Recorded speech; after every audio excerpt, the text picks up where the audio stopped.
Welcome to salampeople.com। salampeople.com में दोस्तों आपका खैर मकदम है। मैं आपका अपना होस्ट अलीम शेख। जैसे कि हम सभी जानते हैं कि सोमवार 20 मई को मुंबई और थाने में चुनाव होने जा रहे हैं सोमवार को। salampeople.com की टीम इस समय सांता क्रूज में मौजूद है। salampeople.com की टीम मुंबई शहर के इलाकों में जाके मतदाताओं का वोटर्स का मिजाज जान रही है कि वो क्या चाहते हैं, उनके जहन में क्या है और किस पार्टी को वो पसंद करते हैं, तो क्यों पसंद करते हैं, उनका चहेता उम्मीदवार कौन है। तो दोस्तों इसी की कड़ी को आगे बढ़ाते हुए इस समय हम सांता क्रूज इलाके में मौजूद है और हमारे साथ दो मुस्लिम महिलाएं मौजूद है। आइए हम उनसे उनकी राय जानते हैं, उनका विचार वो अपने सामने रखेंगे कि जो सोमवार को जो मतदान होने जा रहा है तो उनके लिए वो कितना इम्पोर्टेंट है। मैडम आपका नाम बताइए। नसरीन शेख। नसरीन जी, सोमवार यानी मंडे 20 मई को चुनाव होने जा रहे हैं हमारे मुंबई में, तो आपका क्या मिजाज है, आपने क्या सोच रखा है, आपकी रणनीति, आपकी स्ट्रेटजी क्या है? रणनीति ये है कि अब हमको मोदी जी नहीं चाहिए, क्योंकि बहुत हो चुका है कि उनके जुल्म सह के हम मुस्लिम लोगों ने बहुत उनका जुल्म सहा। हमारी बेटियों ने, बहनों ने, हमारी छोटी छोटी बच्चियों ने, जो आजकल ख़तरे में हैं। बोलने का मतलब ये है कि देखो, हमारी बेटियां भी कोई बाहर की है नहीं, हमारी ख़ुद की बेटियां सेफ़ नहीं हैं और हम चाहते हैं कि मोदी जी अब ना आए, सिर्फ हम यही चाहते हैं। लेकिन ये आप कैसे कह रहे हैं? मोदी जी ने तो वुमेन एम्पावरमेंट पे काफ़ी काम किया पिछले 10 सालों में। उन्होंने बेटी बचाओ बेटी पढ़ाओ एक स्कीम शुरू की है जो काफ़ी कामयाब रही है। ट्रिपल तलाक का मुद्दा उन्होंने ख़त्म किया है, जो तलाक देकर मुस्लिम महिलाओं का एक्सप्लॉयटेशन किया जाता था। तो हमें तो ऐसा लग रहा है कि महिलाओं के तो चाहते हैं मोदी जी, और फिर आप कैसे नाराज़ हो गए उनसे? देखिए, हमारे मुस्लिम समाज के अंदर उनको झांकने का कोई अधिकार नहीं है। अच्छा। हमारे रसूलुल्लाह सल्लल्लाहु अलैहि वसल्लम ने जो सुन्नतें बनाई हैं उनको लेके ये उल्टी सीधी बातें करते हैं, बहुत सारी बातें होती है। अभी फ़िलहाल जो एक स्कूल सन लॉरेंस में जो बच्ची का बलात्कार हुआ, वो बच्ची भी गायब है, उसके माँ बाप भी गायब है। पता नहीं वो क्या हुआ क्या नहीं हुआ। बाकी आज वो बच्ची सेफ़ नहीं है, कल हमारी बच्चियाँ क्या सेफ़ हो सकती है? हमारी भी तो बच्चियाँ हैं ना, मेरे भी पास में 2 पोतियाँ हैं। कल को अगर खुदा न खास्ता उनके साथ भी ये हुआ तो हम कहाँ जाएंगे, किसके ऊपर विश्वास रखेंगे? कल को हमारी बच्चियों के साथ में ये हुआ तो हम कहीं भी जाने के लायक नहीं है, क्योंकि कम से कम इंदिरा गांधी के राज में ये सब चीज़ें तो ना थी।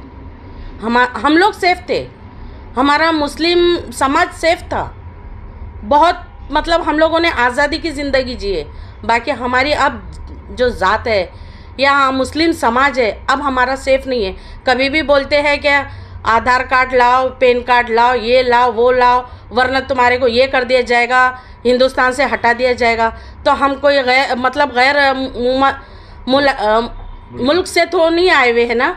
हमारे दादा परदादा उनके परदादा यहीं पे पैदा हुए और हम यहीं के हैं, तो फिर ऐसे कैसे हम यहाँ से जा सकते हैं?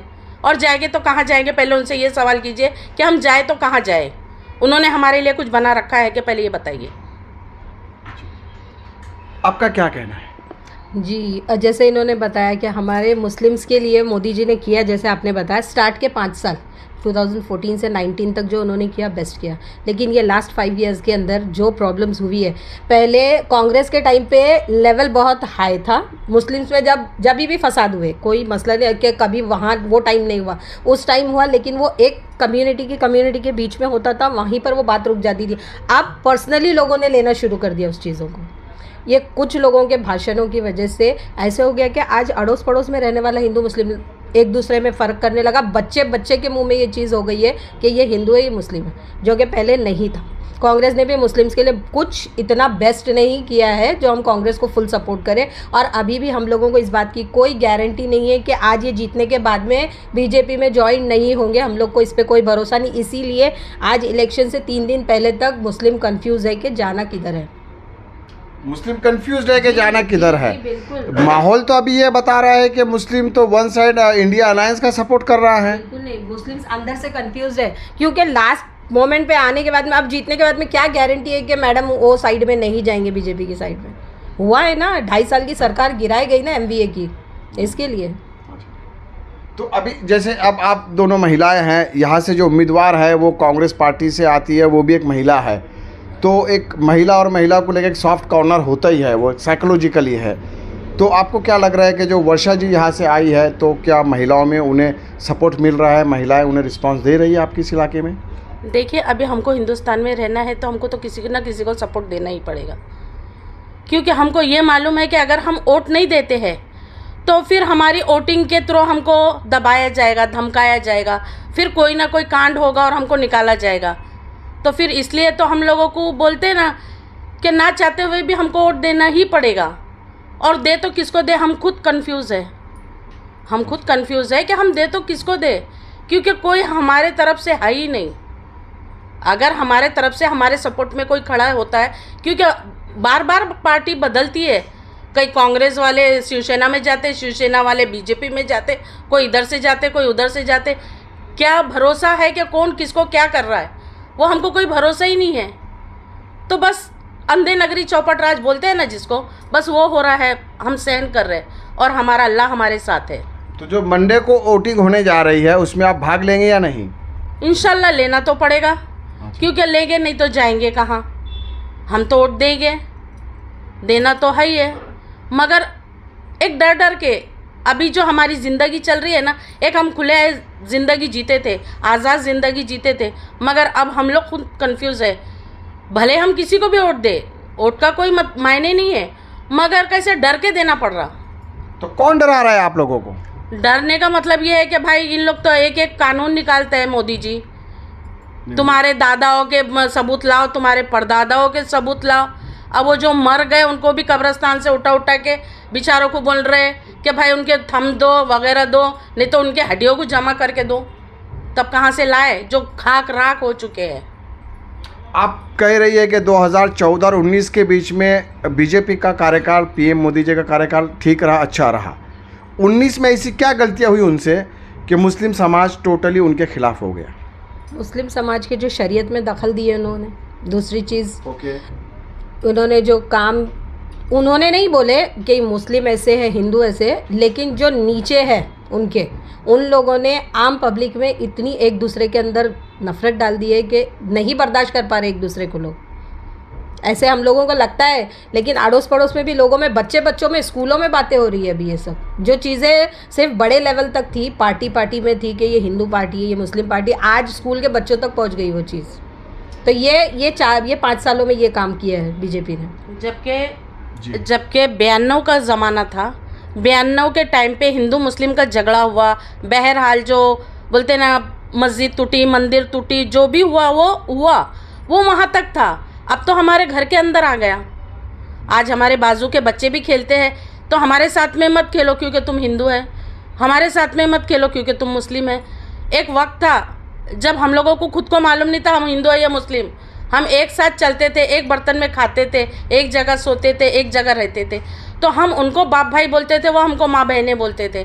मगर अब तो सिर्फ एक दूसरे को देखकर ही बैर होता है, क्या आप हिंदू है, हम मुस्लिम हैं, हम ये है, हम वो है। तो ये हालात कौन पैदा किया, इसके जिम्मेदार कौन है?